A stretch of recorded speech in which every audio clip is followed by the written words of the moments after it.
Hey YouTube, today I'm going to be bringing you a pretty unique video, I guess. It's going to be what would I have played if I had made it to the Yu-Gi-Oh! GOAT Format World Championship competition. Now that is something that someone had asked me specifically, and it probably would have been, I can't remember how did they question it? Was, what would you have played, and would it have been Tomato Control? And if you had played Tomato Control, what would your build have looked like?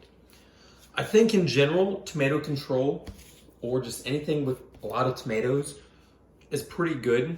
I think the advantage that you get from using things like Tomato, Gravekeeper Spy, or Dekoichi, specifically those three, and I guess by extension Sangan and other recruiters, is that you get good field presence. In my opinion, good turn one field presence sets you up for victory, especially if you're going first.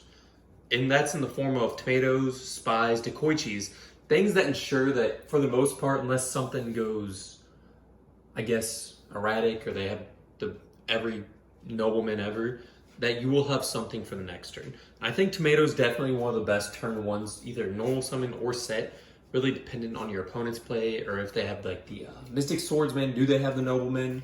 Do they have Tribe Infecting Virus? Really, how do they want to play it? But they're cards that they force responses. So I'm going to be bringing you this Tomato Control deck, something that I would have looked at and played for the GOAT Format Championship. It is kind of hard to say that this is the deck that I would have played, especially looking at it retrospectively, being that we know what won, we know what did pretty good in the format.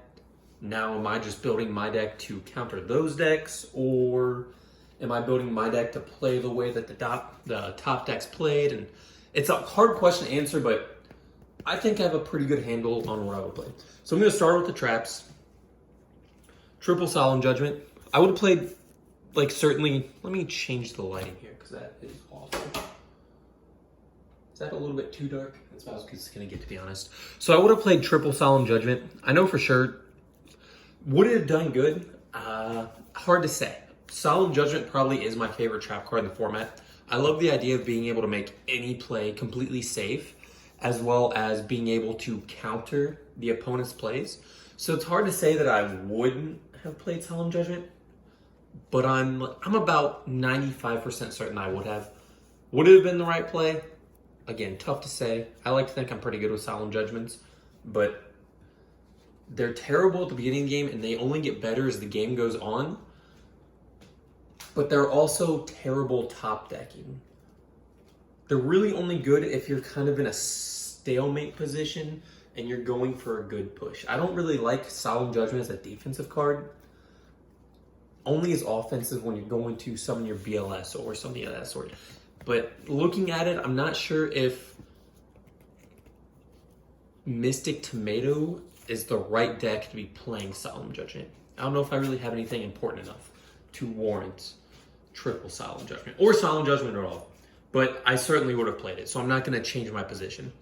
Then I would have played a double Dust Tornado, Trap Dust Shoot, 2, possibly even 3. I think 2 is the right number. And the thing I like about Trap Dust Shoot is when I play Trap Dust Shoot, I think of from like a 2009 and on experience. It's really odd that once Trap Dust Shoot got hit to 1, everyone decided to play it. That's very odd thinking, I feel like. That if you look at Trap Dust Shoot, Solemn Judgment, really those cards specifically, and I guess maybe a few others here and there, but they were at 3 for an extremely long time, and then they hit that format where they got put down to 1 or even banned, and everyone ran them. Like, you can always find the space for the 1 Trap Dust Shoot or the 1 of Solemn. Looking at the Solemn Brigade, when Solemn Judgment was at 1 and Solemn Warning was at 2.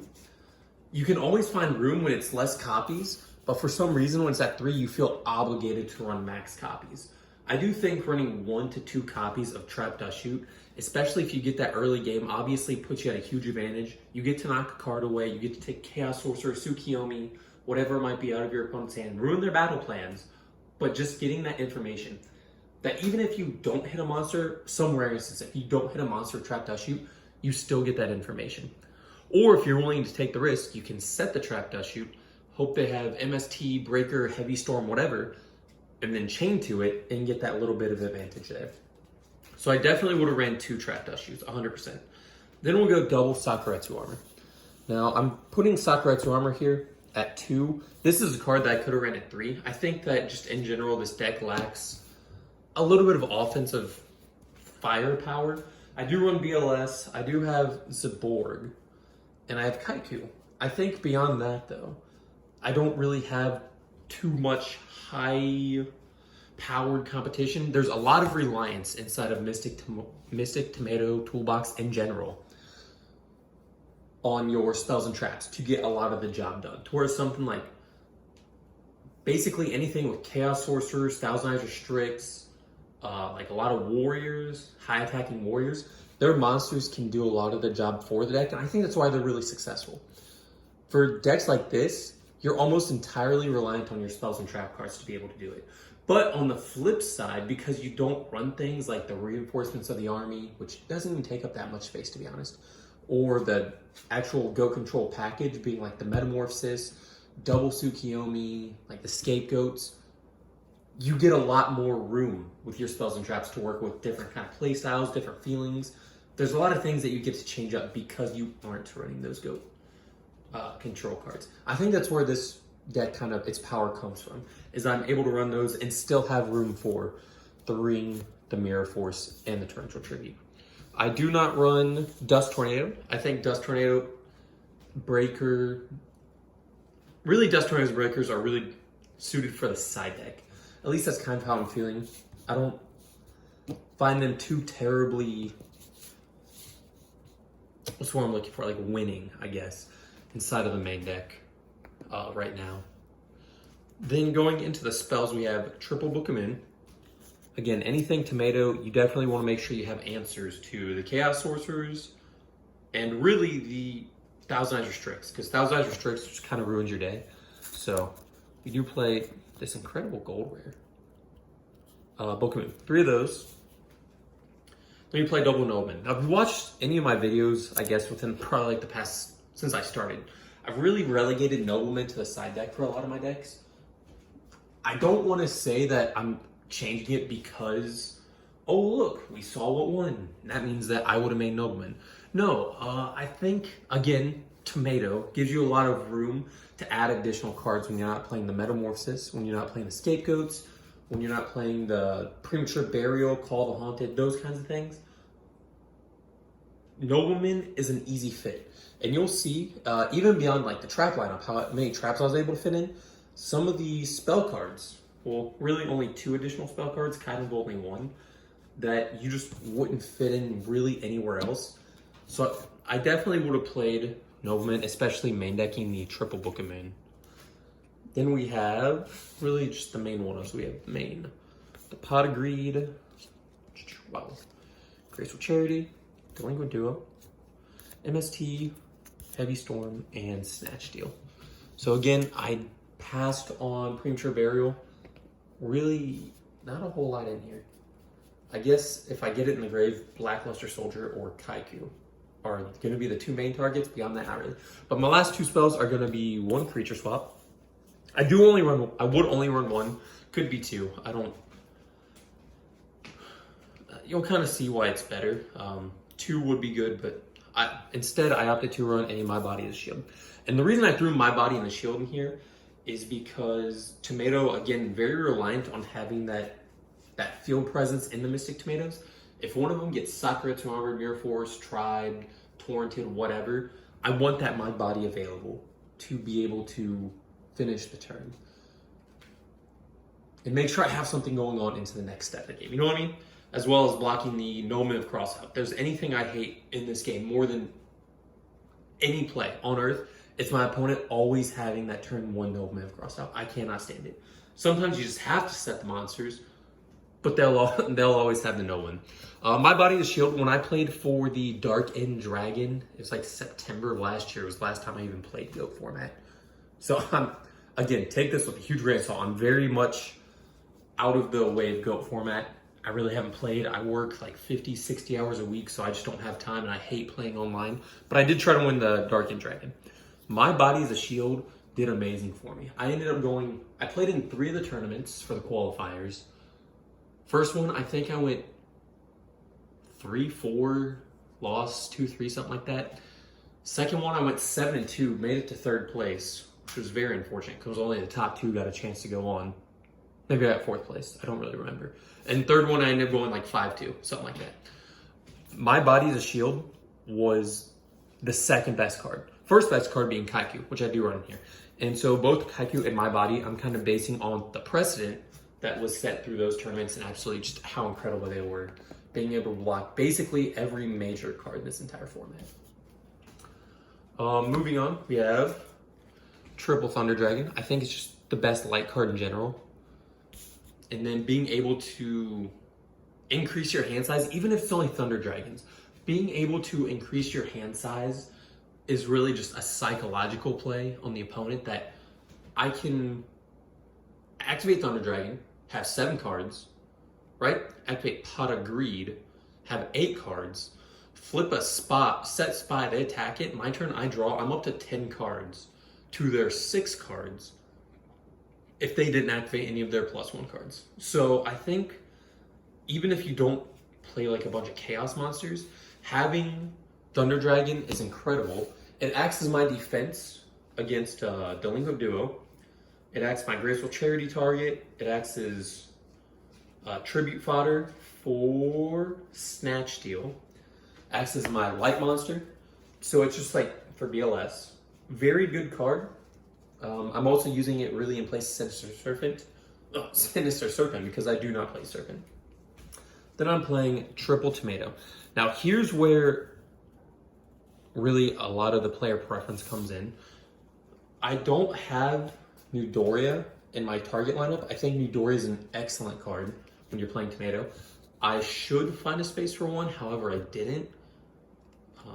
Being able to crash with Newdoria and then attack directly with anything else is really, it's prime. Or just being able to set Newdoria and then attack with anything and being able to out any card in basically the deck is a slow exile force, but it's still amazing. Also baits Noblemans, baits just regular attacks, baits Chaos Sorcerer attacks, Thousand Measure Strix, DD Warrior Ladies, doesn't matter. Incredible. Instead I opted to run Spirit Reaper and Say Again. Now the reason I chose Spirit Reaper is that Reaper forces your opponent to have responses. No matter what, Reaper will always get a card when you're going on the offense. And I think that is very, I've said it before, it's very underappreciated in GOAT format that no matter what, as soon as you go into battle phase with Reaper, you force a response. Be it a premature Book of Moon, prematurely activated Scapegoat, they might have to Ring of Destruction, Sakretsu Armor, they might have to Torrent to the Summon of Reaper, or activate Mirror Force, whatever it might be, any of them are incredible to be able to get that from Reaper. I think that is a ton of value to get from a Reaper that, what did you commit? You didn't commit anything. As well as it walls up, you could set it, they attack into it, next turn you summon a monster, attack over theirs, and attack directly with Reaper, get rid of another card. So you just hit them for 2 cards while actually committing next to nothing to the board. Sangan, obviously, because it just searches everything. And then we play the Gravekeeper Spy Agent. So I run Triple Spy, 1 guard, and then 1 Tsukiyomi. So Spy in general, just incredible card, really has 0 explanation for why you would run them. I do run 3, which I think some people might think is a little bit heavy, but for me, the real good thing about Spy is getting to guard.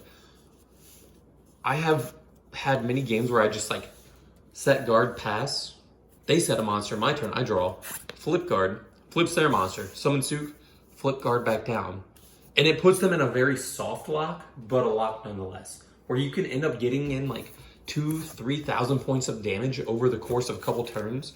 You get to draw your card, you get to have like some sort of short setup of any kind, but being able to push them back that much every single turn, that really the only way out of that lock is for them to have a Blade Knight or Chaos Monster. And if you're early in the game, I guess Blade Knight would be easier to have, but Chaos Monsters, they might be in a position where it takes a couple turns to set up. If you're later in the game, they may not have a Blade Knight available. So having that combination of just going Gravekeeper cards, Tsukiyomi, and just flipping their monster or or better yet, bouncing their monster every single turn, it really could ruin someone's, their entire game. You could win a game specifically off that. And if you're playing against a stall deck, let's say Camel or I don't know, some kind of burn deck, and they have like a set Lakuta or Deskawala, and you just keep sending it back every single turn. Well, decks like that don't have a lot of chances to get more than one normal summon or set per turn. So if you can keep denying them that normal summon or that set every single turn until you're able to draw into your Heavy Storms, MSTs, like trap cards, Solemn Judgments, whatever it might be, that you can make your push, you get a lot of value out of that. So I think that that's something that I definitely would have liked to try at the GOAT Format Championship, was Spy to search out guard and then just use a Tsukiyomi to continuously set up that soft lock every single turn. And the last few cards that I run, I do have BLS, which I just moved that out of the way because every winning deck should have BLS. But then I have Zabord, I have a Kaiku, and one Magician of Faith. Magician of Faith is very much a love-hate relationship.